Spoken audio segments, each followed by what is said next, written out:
Hey guys, what's up?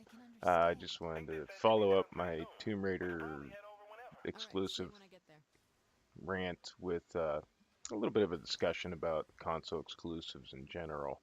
Now, also as a kind of a note about the Tomb Raider thing, it has since been revealed uh, in the time since that video was posted that it is a timed exclusive for the Xbox One. Now, the general point of this video is console exclusives in general. Um, Somebody asked me if it had been the other way around and Sony had announced that Rise of the Tomb Raider was to be exclusive to the PlayStation 4, would I have had the same reaction? And yes, I would have. That is a title that I do not feel should be console exclusive in any way, shape, or form. And that's I'm not going to get into the reasons why in this video because I already addressed those in the last one. But exclusives in general, while I know they're good for selling consoles and hardware and everything, and technically from a business standpoint, they are good ideas for the hardware manufacturers. Um, all they're really doing is splintering even further an already fractured group. Um, Gamers are pretty split now to begin with. You know, you got your Xbox fanboys, you got your Sony PlayStation fanboys, you got your PC elitist fanboys and everything. And don't get me wrong, I'm not saying every gamer is like this and every gamer is this, Sony or nothing or Xbox or nothing or you play on consoles, you little peasants. You know, that's not what I'm saying. Not everybody's like that, but you know, you go to Reddit, NeoGAF, any of those places, and you're going to come across sooner or later somebody that's like that. And the whole console exclusive thing, like I said, I understand the business practice. You know, I'm not an idiot, but to me, third party releases have no reason to be console exclusive. Um, Now, there is kind of a sketchy area there where you get into things like one of the most popular topics I seen brought up on videos addressing the Tomb Raider issue was Bayonetta 2. Bayonetta 2 kind of is a weird situation because technically that game wouldn't have existed if Nintendo wouldn't have funded it. Platinum Games is still developing it, but Nintendo is fronting the money for it. Kind of along the same lines as what Microsoft Game Studios was doing with Epic and Gears of War when the Xbox 360 came out. Stuff like that, I'm okay with. It still sucks that if you don't have a specific console, you can't play the game. But if a studio is going to take, or if a console manufacturer is going to take money and invest it into something that doesn't exist yet and fund the development or in some way split the cost of the development with the pub or with the developer to make a game, then that's a little bit easier of a pill to swallow than it is that, oh, your game's already made. Here's a boatload of cash to not put that game out on any other console or platform.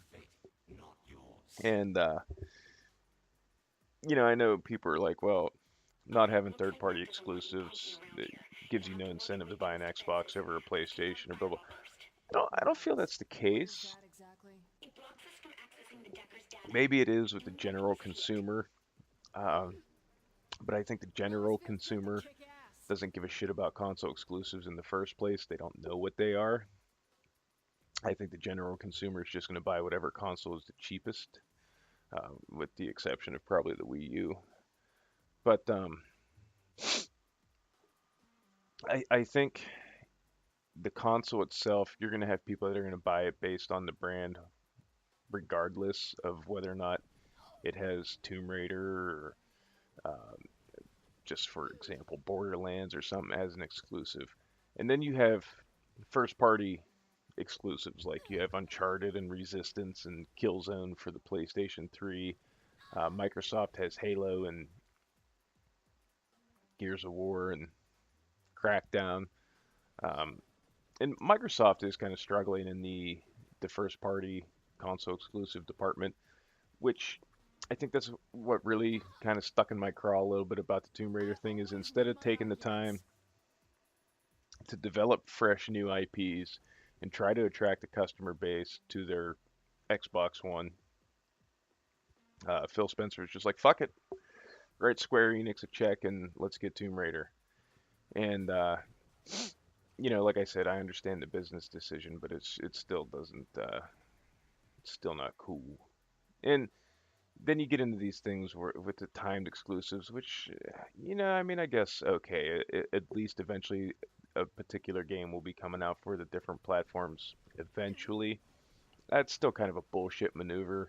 A lot of people will just wait and then buy it for whatever they want to buy it for, or they'll maybe a handful of people will run out and buy a console just to get that game 6 months earlier or however long the timed period is for.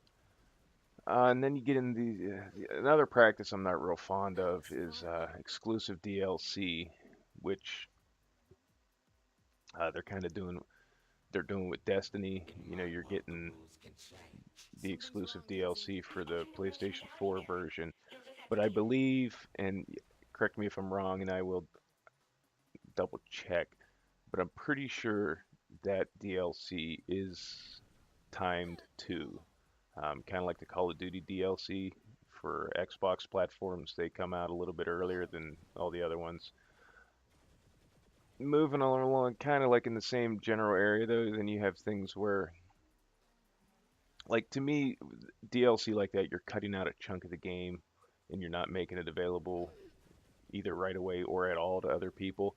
Now, in the case of, say, Diablo 3 for next gen consoles with the Reaper of Souls release or the Ultimate Evil Edition release or whatever the fuck they're calling it, PlayStation 4 purchasers will get exclusive Nephilim rifts with the Last of Us enemies in them. And then I think they're getting either an armor set or a transmog set based on Shadow of the Colossus. Now, if you want exclusive DLC, I kind of feel like that's the way to go. Do something that's console specific like that, that you can't get anywhere else, but you're not actually taking anything away from the game. It's not like uh, there's a patch coming out for PC for Diablo where they're going to introduce seasons and greater rifts and stuff. It's not like the PlayStation 4 is getting that patch on launch day and then the Xbox One is left out to dry with no greater rifts or no seasons or anything like that. Uh, and to counterbalance that, Microsoft could have been like, hey, since you're doing these special Nephilim rifts with Last of Us enemies and things like that, why don't you make one for us with, I don't know, like the Flood or the Locust Horde or something like that? I mean, you can balance it a little bit easier, and then people can be like, oh, well, I want to fight the Last of Us enemies, or I want to fight the Locusts in a rift. That'd be cool. That to me kind of like is a little bit more of a carrot on the stick to entice people because sometimes little things like that do make the difference. And like I said, it doesn't feel like anything is being removed from the game or a certain faction of gamers is being shut off from content. Um, and you could argue, well, the Xbox users don't get the Last of Us Nephilim rifts, or PlayStation users wouldn't get the Locust Horde Nephilim rifts if they did something like that. But it's not quite the same. You're not taken away from the core experience of the game. It's just like icing on the cake, I guess you could say. But um, I digress. I'm kind of making this a little bit long-winded and everything. Let me know what you think about console exclusives and timed exclusives and exclusive DLC and exclusive and everything like that. And Microsoft, if you really want to toss your money around and get an exclusive title, and you want me to buy an Xbox One, fund Faith in the 45 because I was really looking forward to that fucking game. Bring that shit back. But any rate, guys, I want to thank everybody for watching. We'll see you in the next video, and you guys have a good one. All right? Wait, what? Assassin's Creed Unity is gonna have microtrans. What the fuck?